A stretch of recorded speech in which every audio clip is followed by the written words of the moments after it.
자, 2025년도 12월 한 달밖에 남지 않았습니까? 한 달이나 남았습니까? 네, 한 달이나 남았습니다. 질문의 의도를 잘 파악하시고 대답을 해주셔서 어쨌든 감사드리는데요. 하나님은 말씀 한마디로도 역사하실 수 있는 하나님이십니다. 우리가 잠자는 중에도 역사하실 수 있고, 우리가 기억하지 못해도 하나님은 역사하시고 여전히 나를 사랑하시는 하나님이시다. 이것을 우리가 믿는, 이것이 우리의 은혜이고 우리의 능력이고 힘이 되기를 주의 이름으로 축원합니다. 그래서 오늘 말씀의 제목이 은혜의 비밀이다, 이런 제목이에요. 여러분, 은혜 받으면 받은 거지 왜 은혜의 비밀이 있을까? 뭐 비밀스럽게 하나님이 은혜를 주신다는 이야기일까요? 그러면 이렇게 공개적인 예배의 자리에서 내가 은혜 받으면 그건 은혜의 비밀이 아닙니까? 내가 은혜의 비밀을 간직한다는 것은 뭔가 은혜 받은 것이 있으면 꼭꼭 감추어 두고 숨기라는 얘기입니까? 그렇지 않죠. 그것이 아니고 같은 신앙생활을 하고 같은 예배의 자리에 있어도 참 이상하죠. 은혜 받는 사람 있는가 하면 은혜 받지 못하는 자도 있을까요, 없을까요? 있다는 거예요. 같은 예배의 자리이고 같은 말씀을 들어도. 그렇죠? 그렇기 때문에 은혜의 비밀이라고 하는 것은 은혜의 조건이나 기준이나 자격이 나에게 있는 것이 아니라, 은혜를 받을 나에게 있는 것이 아니고 은혜를 주시는 하나님께 있다는 거예요. 은혜의 주체는 누구냐? 바로 우리의 하나님이심을 믿으시기 바랍니다. 그래서 성경의 인물들 중에 오늘 이 다윗의 고백인데, 다윗도 참 은혜를 많이 받은 사람이에요. 은혜를 많이 받은 사람이에요. 근데 다윗도 은혜를 많이 받아서 그 은혜를 비밀스럽게 꼭꼭 감추어 두고 숨겨둔 자가 아니라 오히려 그 은혜를 고백하고 은혜를 더 간구하고 은혜 주신 하나님을 더 찬양한 줄로 믿습니다. 그런데 왜 오늘 은혜의 비밀이냐? 똑같은 예배를 드리고 똑같은 신앙생활을 해도 은혜 받지 못하는 자들이 많은데, 다윗은 환난 중에도 은혜를 받은 줄로 믿으시기 바랍니다. 고난 중에도 은혜를 받았다. 그렇다면은 뭔가 그 안에 우리가 모르는 어떤 비결이 있고 비밀이 있고 방법이 있는 것이 아닌가? 이것은 다윗에게 있는 방법이 아니라 하나님과의 관계 속에 있는 것이다. 그렇다면 우리가 그걸 알아야 된다는 거죠. 오늘도 우리가 은혜의 비밀을 깨닫기를 주의 이름으로 축원합니다. 그럼 은혜를 많이 받았다는 얘기는 뭐냐면, 은혜 안 받으면 살 수 없다는 말이기도 한 거예요. 은혜를 받아야 나는 살 수가 있다. 그 은혜를 받았다는 얘기는 또 무슨 말인가 하면, 그만큼 고난과 역경이 많았다는 거예요. 고난과 역경이 많았다. 그렇기 때문에 이걸 다시 말하면은, 우리가 은혜 받는다는 것은 결국에 이 고난과 연결이 되어 있기 때문에 앞으로도 마찬가지예요. 지금도 마찬가지예요.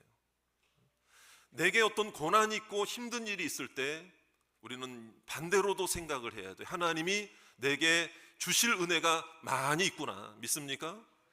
하나님 중심으로만 생각하면은 다 이 비밀이 해결되는 거예요. 나 중심으로만 생각하니까 이게 해답이 안 생기는 거죠. 그래서 이 은혜의 비결, 은혜의 비밀은 결국에 이 다윗에게 베푸신 그 은혜가 뭐냐, 다윗이 어떤 모습을 가졌느냐. 오늘 그 6절에 나와 있죠. 6절에 보시면은 이런 고백을 해요.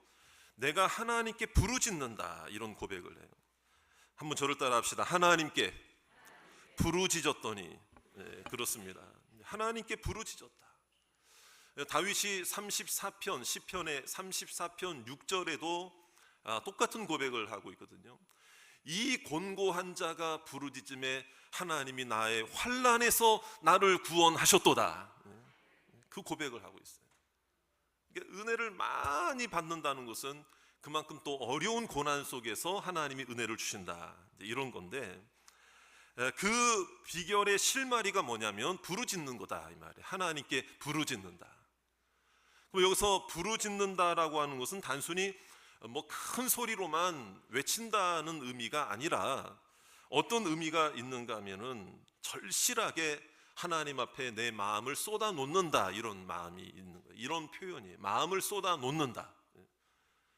간절히 하나님을 의지한다. 하나님께 맡긴다. 하나님께 맡긴다는 것은 모든 결과까지도 하나님께 맡긴다는 것입니다. 이것은 내가 받아들인다, 순종한다. 그러니까 하나님의 응답과 하나님의 결과를 받아들일 마음이 있는 자가 부르짖게 되는 것입니다. 그러니까 어차피 하나님이 어떻게 인도하지, 나는 내 마음에 드는 것만 나는 골라서 은혜 받을 거예요 라고 생각하는 사람은 그 부르짖음 자체가 잘못된 거예요. 왜? 내가 다 정답을 가지고 내가 응답 이렇게 해주셔야 됩니다 라고 생각하고 기도를 한다 그러면은요, 그럼 부르짖을 이유가 뭐가 있어요? 그러니까 하나님 나를 긍휼히 여겨 주시옵소서, 하나님이 내게 응답해 주시옵소서, 하나님이 하실 일에 나는 전적으로 나는 신뢰하고 의지합니다, 이런 마음이 있는 그 마음에서 이 부르짖음도 출발이 되어진다.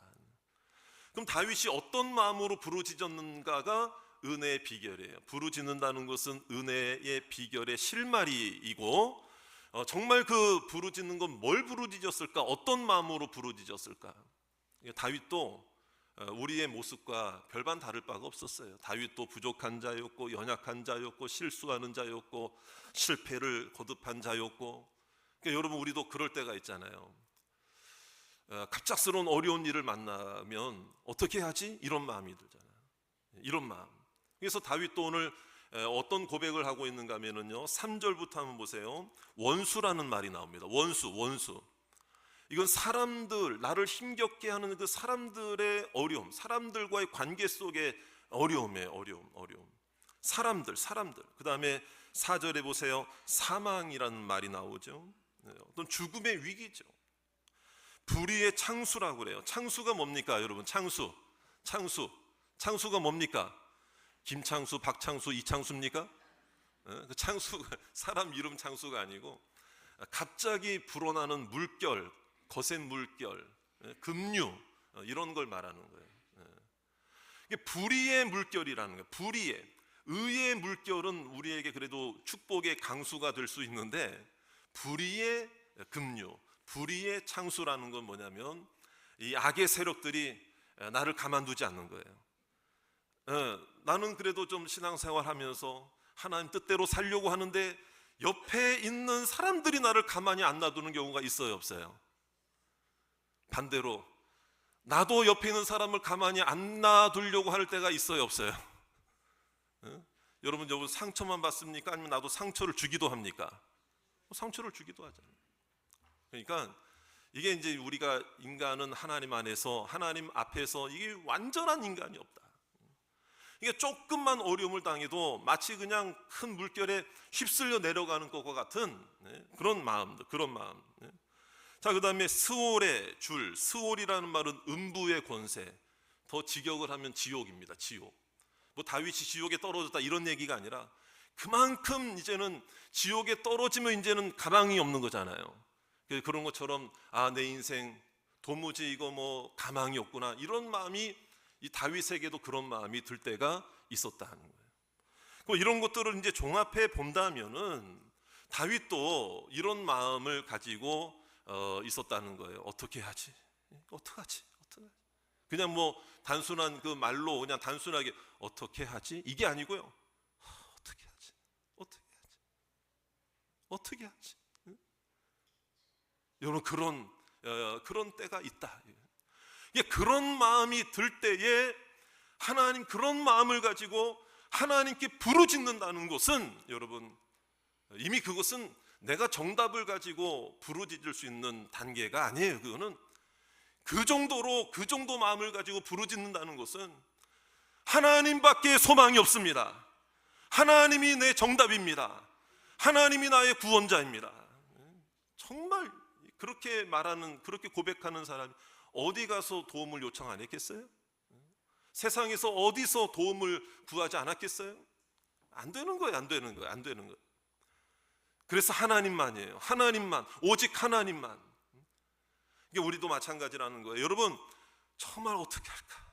어떻게 하지? 이거 어떻게 하지?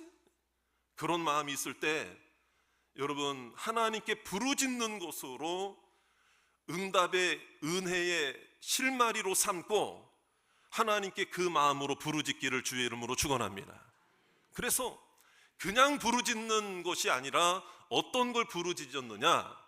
여러분, 부르짖는다고 그러면은요, 우리가 마치 하나님 앞에 뭘 요구하고 요청하고 무슨 청구서 하나님 앞에 내듯이 이대로 안 해주면 안 돼요 하나님, 나 원망할 거예요, 불평할 거예요, 이런 마음으로 외치는 게 아니었다 이 말이에요.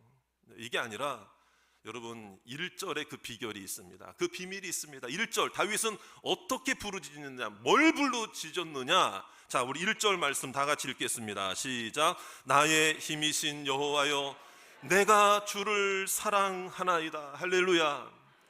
이거 주세요, 저거 주세요, 그렇게 부르짖기보다도 물론 도움을 간청해야죠. 기도 제목이 있는 건 당연하죠. 그러나 다윗은 그런 것들을 부르짖기 이전에 먼저 뭘 부르짖었는가 하면 나의 힘이신 여호와여, 내가 주를 사랑하나이다. 여러분, 내가 힘들고 어려워서 부르짖은 적은 있는데, 내가 뭐가 필요해서 하나님 앞에 달라고 부르짖은 적은 있지만은 여러분, 정말 여러분, 하나님 나 하나님 정말 사랑합니다, 이 고백을 하기 위해 부르짖은 적이 과연 몇 번이나 있습니까? 기도하지 말라는 게 아니에요. 기도 제목을 무시하라는 얘기가 아니에요. 그냥 하나님 앞에 이렇게 이거 달라 저거 이런 얘기를 하지 말라는 건 아니에요. 필요하면 구해야죠. 구하면 주실 줄 믿습니다. 필요를 따라 채워주실 줄 믿습니다. 그러나 우리가 먼저 부르짖어야 할 내용이 뭐냐? 하나님, 나 정말 하나님 사랑합니다. 이 외침이 먼저 우리에게 은혜의 비밀이 되고 은혜의 비결이 되는 축복이 있으시기를 주의 이름으로 축원합니다. 사랑이 힘인 줄로 믿습니다. 사랑하는 곳에 역사가 나타나는 것입니다. 하나님 사랑한다는 그 마음을 하나님이 아실 줄로 믿습니다. 사람이 언제 위로를 받고 언제 힘이 되는 줄 아세요? 하나님이 내 마음 알아줄 때, 남편이 내 마음 알아줄 때, 아내가 내 마음 알아줄 때, 부모가 내 마음을 알아줄 때, 자녀들이 내 마음 알아줄 때, 그렇죠? 자, 여러분들은 어떻습니까? 옆에 있는 분, 우리 가족들도 있고 부모 자녀 간에도 있고 성도들끼리 있는데 옆에 있는 분 얼굴 한번 너무 정면으로 빤히 쳐다보지 마시고요, 한번 살짝 한번 쳐다보세요. 자, 내 마음 알아주는 사람이에요? 몰라주는 사람이에요? 아니면 관심 없는 사람이에요? 여러분, 이게 이제 중요한 것은 하나님이 내가 하나님 사랑합니다 그럴 때 나 너 몰라, 네가 나 사랑한다고 나 몰라, 나는 그렇게 안 생각하는데 이러지 않으셨어요. 부르짖고 간구할 때 내 부르짖음의 응답의 출발이 이루어지는 게 아니고, 여러분, 내가 아무리 부르짖어도 하나님이 들어주셔야 응답이 되고 은혜가 되는 것입니다. 그러니까 6절 말씀에도 뭐라고 되어 있어요? 하나님께 부르짖을 때 하나님이 성전에서 내 소리를 들으시며, 하나님이 들어주셨다는 거예요. 내 마음 알아주신다는 거예요. 그래서 여러분, 시편 91편에도 이와 같은 고백이 있는데요, 시편 91편 14절에서 15절 말씀, 우리 같이 한번 이 말씀을 한번 읽어볼까요? 다 같이 한번 읽겠습니다. 시작. 하나님이 이르시되 그가 나를 사랑한즉 내가 그를 건지리라. 그가 내 이름을 안즉 내가 그를 높이리라. 그가 내게 간구하리니 내가 그에게 응답하리라. 그들이 환난 당할 때에 내가 그와 함께하여 그를 건지고 영화롭게 하리라. 시편 91편은 사실은 저자가 미상입니다. 하지만 많은 학자들은 이 시편 또한 다윗의 고백이 아닐까, 이렇게 뜻을 모으고 있습니다. 단정 지을 수는 없지만은요. 그럼에도 여러분, 다윗의 시라고 만약에 한다 그러면은 다윗은 이와 같은 고백을 하고 있는, 하나님 내가 주를 사랑한다, 이런 고백을 할 때 하나님 입장에서도, 하나님께서도 다윗은 다른 사람 몰라도 다윗은 나를 사랑하는 것을 내가 알고 있다. 할렐루야. 하나님이 그 마음을 알아주신다. 여러분, 저를 따라 합시다. 하나님 사랑합니다. 여러분, 이 부르짖음과 이 외침과 이 간절한 고백을 누가 하신다? 하나님이 하신다. 저는 종종 TV에 보면은 싱 어게인이라든지 뭐 우발 아세요? 우발라 아세요? 우발라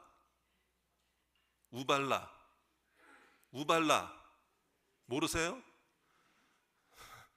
우리들의 발라드.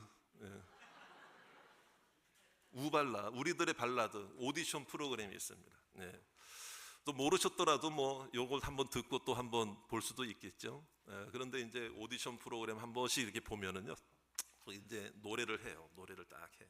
그럼 이제 쟁쟁한 심사위원들이 심사평을 하는데, 이런 심사평을 할 때가 있어요. 역시 전문가들이라 보는 눈이 다르고 듣는 귀가 다르더라고요. 그래서 이제 뭐 그분들과 뭐 이렇게 서로 뭐 미리 사전에 뭘 이렇게 한 것도 아닌데 그 노래 한 번만 딱 듣고 뭐라고 그러냐면, 보니까 어느 참가자 오늘 노래 잘 들었는데 이런 면에서 부족했는데 그걸 개선하려고 노력한 게 보이고, 이 부분에서 이런 감정을 싣고 이런 가사를 이렇게 전달하려고 참 했다는 것으로 참 느껴져서 참 좋았습니다. 그런 얘기를 할 때 그 참가자가 그 얘기를 듣고 노래 지금 한 사람이 눈물을 주르르 흘려 울컥해. 그게 왜 울컥하겠어요? 왜 눈물이 나겠어요? 어떻게 내 마음을 그렇게 알아주지? 정말 내가 그런 마음을 가지고 이 노래를 준비한 거를 어떻게 저 심사위원이 노래 한 번 딱 듣고 알지? 그걸 알아주니까 이 울컥하는 거예요. 오늘 우리가 주님을 사랑합니다 이 고백하는 것도 들어주는 하나님이 계시기 때문에 온전한 고백이 되는 것이고, 이 사랑이 나의 힘이 되는 것이고, 은혜의 비밀이 여기에 있고, 은혜의 비결이 하나님을 사랑하는 이 사랑이 있음을 믿으시기를 주의 이름으로 축원합니다. 그래서 이번 한 주간에 우리가 살아갈 때 이 고백 좀 많이 하자 이거예요. 뭐 부족하고 연약하고 실수 많고 실패하고 넘어지고 자빠져도 저를 따라 합시다. 하나님 사랑합니다. 이것이 우리의 힘이요 능력이요 은혜인 줄로 믿으시기를 주의 이름으로 축원합니다.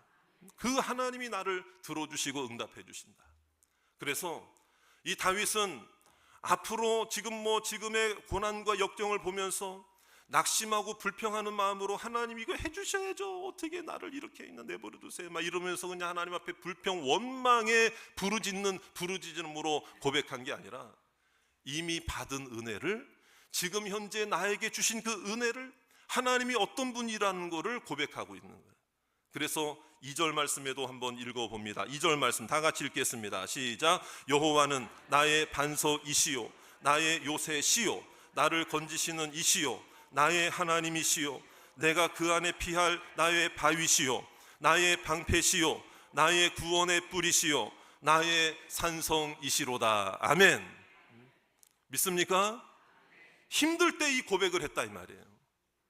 그러니까 기도라고 하는 것은, 부르짖는 것이라고 하는 것은, 내가 뭔가 이 불평하고 원망하고 하나님 뭐 이렇게 해주셔야죠 라고 하는 그런 하나님을 향한 이런 그 마음이 아니라, 이런 부르짖음이 아니라, 지금 하나님이 여전히 나에게 산성이십니다. 지금 내가 이 고난 중에서도 여전히 하나님은 나의 요새이십니다. 여러분, 반석은 뭡니까? 여러분, 나는 흔들려도, 이리저리 흔들려도 하나님은 흔들리지 않습니다. 하나님은 온전하신 분이십니다. 언제나 나의 반석이십니다.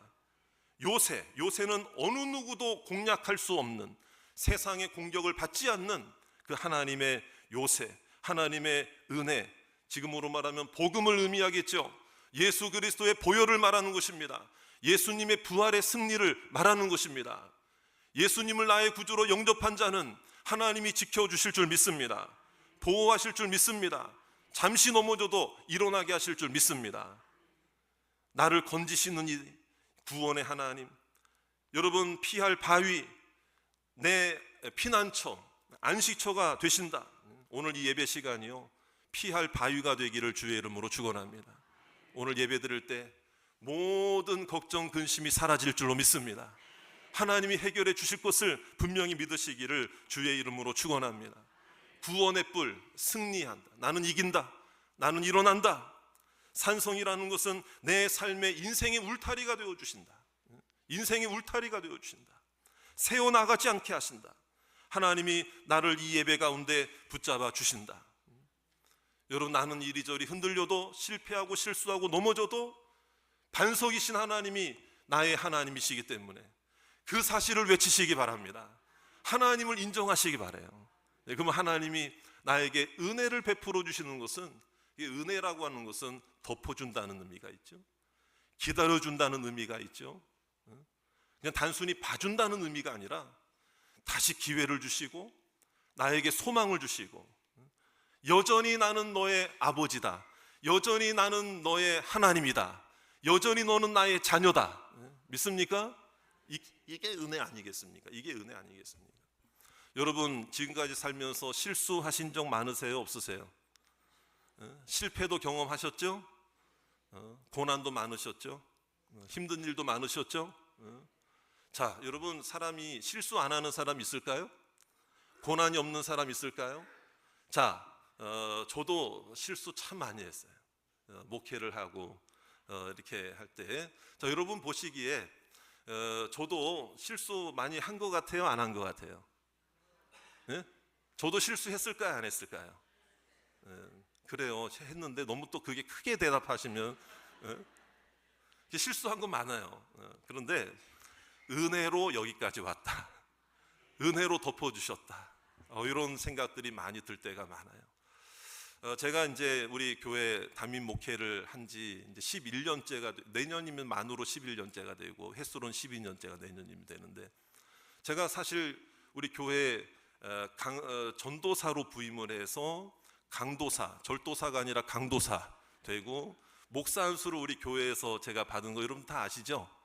그리고 다른 교회에서 부목사 생활을 하다가 이제 다시 교회에 와서 담임 목사로 부임을 했는데, 제가 이제 목사 안수를 받고 나서 제 기억으로는 얼마 되지 않았을 때 우리 교회에서 수요 예배를 인도할 때가 있었습니다. 간혹 가다가 그 당시에 이제 담임 목사님이신 우리 원로 목사님, 이제 얼마 전에 소천하셨는데, 우리 원로 목사님이 그때 이제 담임 목사님이실 때였죠.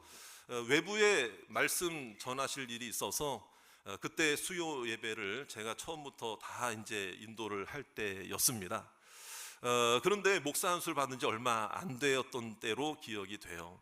그런데 이제 설교를 하고 찬송을 하고 이제 마무리를 하는데, 지금처럼 그때도 수요 예배를 주기도문으로 마쳤습니다. 주기도문으로. 그래서 이제 성도들하고 주기도문으로 모든 수요 예배를 마치겠습니다 하고 이제 주기도문을 하는데, 주기도문 어떻게 시작합니까, 여러분? 하늘에 계신 우리 아버지요, 이름이 뭐 이렇게 시작하잖아요. 그런데 주기도문을 한참 하고 있는데 이상한 게 느껴지는 거예요. 제가 주기도문을 2분 움직이는데 마음속으로 뭐, 이거 내가 왜 사도신경을 하고 있지? 깜짝 놀랐어요. 중단할 수도 없고, 이미 내가 주기도문으로 시작했는데 왜 사도신경을 하고 있지?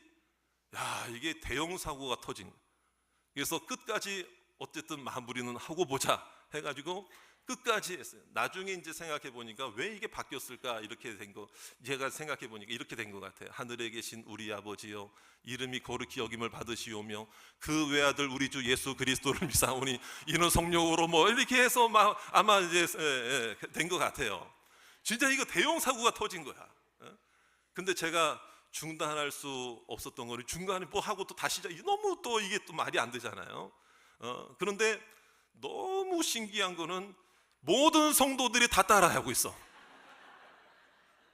그리고 예배가 끝났는데도 어느 한 분도 저한테 와가지고 따지는 분이 없어요. 뭐 인사할 때도 그냥 화기애애하게. 근데 찔리는 사람은 누구예요? 제가 얼마나 찔리겠어요. 이게 하나님 앞에서 예배인데.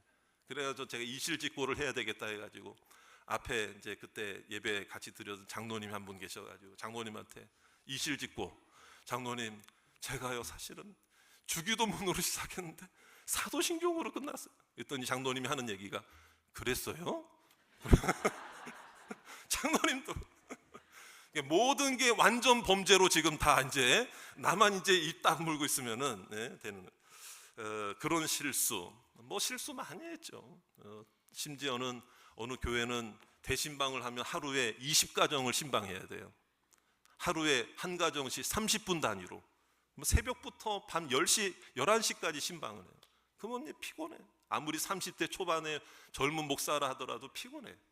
그러니까 어떤 경우가 있었냐면요, 예배 때 기도를 같이 간 전도사님이 기도를 하는데, 기도를 하는 중에 눈을 감고 기도를 하는데 졸아버린 거예요. 제가 예수님의 이름으로 기도합니다. 제가 안 깨어나는 거예요. 옆에서 툭 쳐서 말씀 보겠습니다. 엉뚱한 말씀 찾기도 하고 막. 자, 이런 실수 또 부족함, 연약함이 있는데도 하나님이 많이 덮어주셨고, 여러분 사도신경 주기도문으로 시작하다가 사도신경으로 혼동해서 하는 목사를 봐줘야 돼요? 아니면 어떻게 해야 돼요? 그래도 봐주셔야 돼요? 네. 여러분, 은혜는 덮어주시는 거예요. 은혜는 하나님을 의지하는 거예요. 오늘 3절과 또 6절에 공통적으로 나오는 표현이 뭔 줄 아세요? 하나님께 아뢰다는 거예요. 하나님께 아뢰다. 여러분, 하나님께 아뢰다는 것은 그저 고백하고 말한다는 것 얘기가 아니라 하나님께 맡긴다는 것입니다. 하나님을 의지한다는 것입니다. 하나님께 맡기면 이제는 내 걱정, 내 염려가 아니라 하나님께 맡겨진 염려가 되는 것입니다. 하나님께 맡겨진 근심이 되는 것입니다. 하나님은 나의 연약함을 아시고 하나님의 방법으로 나를 붙들어 주실 줄로 믿습니다. 오늘 우리의 은혜의 비결이 바로 하나님을 사랑하는 곳에 있음을 우리가 다시 한번 고백하고, 이번 한 주간에 여러분 문제 없는 사람 없잖아요. 여러분 기도할 게 너무 많잖아요. 해결해야 될 문제가 많이 있습니다. 그러나 오늘 하나님 사랑합니다 고백하는 우리들의 고백 속에 오늘 하나님은 응답도 예비해 놓고 계심을 믿으시기 바라고, 하나님은 우리를 한없이 덮어주시고 이 모습 이대로 내 모습 이대로 주님 앞에 의지하는 내 마음을 하나님은 가장 잘 알아주시는 하나님이시다. 내가 너의 마음을 알고 있다. 네가 나를 사랑하는 그 사랑의 중심을 알고 있다. 하나님은 나의 연약함을 알고 있으시기 때문에 오늘도 사랑을 고백하기만 하면 사랑을 고백하는 자에게는 하나님의 은혜와 응답으로 함께 하시는 것입니다. 하나님은 분명히 살아 계십니다. 하나님은 나를 사랑하고 계십니다. 하나님은 나를 구원해 주셨습니다. 하나님은 천국 백성으로 삼아 주셨습니다. 하나님은 나를 자녀로 삼아 주셨습니다. 이 사실 하나가 나에게 큰 힘이 되어서 믿음으로 승리하시는 저와 여러분들 다 되시기를 주의 이름으로 축원합니다.